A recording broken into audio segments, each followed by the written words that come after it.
আসসালামু আলাইকুম। আজকে আমি আপনাদেরকে দেখানোর চেষ্টা করি আমার এলাকার বাঙালিরা যারা আছে তারা আমরা কোন মাঠে খেলি। বিকালবেলা আমি 5:30 বাজে বেরিয়ে গেলাম ফুটবল খেলার উদ্দেশ্যে। তো যেতে যেতে আমরা আগে যেই মাঠটায় খেলতাম ওই মাঠটার পাশে পড়ে আমি আপনাদের দেখানোর চেষ্টা করি।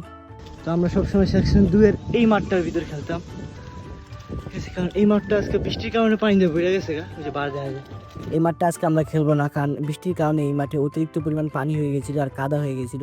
আর এই মাঠটার অবস্থা একদমই খারাপ, কারণ এই মাঠটার ভিতরে অনেক পাথর আর অনেক লজ্জাপতি গাছ দিয়ে ভরা। আর লজ্জাপতি গাছে যে পরিমাণ কাটা থাকে এই মাঠে দৌড়ও দেওয়া যায় না ভালো করে, কারণ দৌড় দিতে গেলেই পায়ে বিটি ভিজে যায়। আমি যে সাথী ভাই যাদের সাথে খেলি তারা সবাই মিলে আজকে ডিসিশন করছে তারা সেকশন 1-এ যাবে। তো আমরা যে জায়গায় থাকি এগুলো সেকশন 2। তো আমি বেরিয়ে গেলাম সেকশন 2 এর উদ্দেশ্যে। আমি আমার সাইকেলটা নিয়ে এই মাঠটার থেকে মোটামুটি ভালো ওইখানে গেলাম। যাওয়ার পরে দেখি আমার বাংলাদেশি ভাইরা অলরেডি জায়গা নিয়ে রাখছিল। আর একটা কথা বলে রাখি, এই ঢাকা শহরে হয় না যেরকম মাঠ, এক মাঠে অনেকগুলো গ্রুপ থাকে, একদিকে ফুটবল খেলে একদিকে ক্রিকেট খেলে। এই মাঠটা মূলত সেম, মাঠটা বড়। এই জায়গায় মালয়েশিয়ানরা খেলে, এই জায়গায় মিয়ানমাররা খেলে এবং বাঙালি ভাইরা খেলে। তো এই মাঠে সচরাচর জায়গা পাওয়া যায় না। তো তার কারণে আমাদের যে বাংলাদেশি ভাইরা, আমাদের যে টিমমেট গুলো আছিল তারা আগে থেকে যে মাঠে জায়গা নিয়ে রাখে।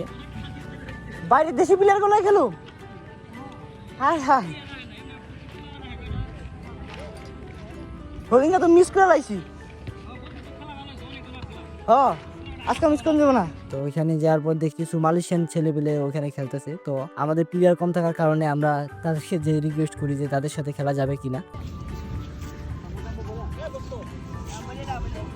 বলে হ্যাঁ, আমি কিন্তু বেশি পাই না। তো তারা বললো ওকে আমাদের সাথে খেলা যাবে, মিলেমিশে খেলা যাবে। তাদের সাথে আমরা মিলেমিশে খেললাম, খুব খুব মজা লাগছে। কিন্তু লাস্ট সময় যে মালয়েশিয়ান একটা ছেলে পায়ে ব্যথা পেয়ে যায়, যার কারণে সে আর খেলে নাই, সে উঠে গেছে। তো আমরাও আর তারপর আর খেলা কন্টিনিউ করি নাই, আমরা উঠে গেছি। তো আজকের জন্য এই পর্যন্ত। যদি আমার ভিডিওটি ভালো লেগে থাকে আমার পেজটিকে ফলো দিয়ে রাখতে পারেন এবং ইউটিউব চ্যানেলটিকে সাবস্ক্রাইব করে রাখতেই পারে। ঠিক করে দরকার ছিল। হাই গাইস, এখন এখন আমার বড় ভাই বয়স দিবে।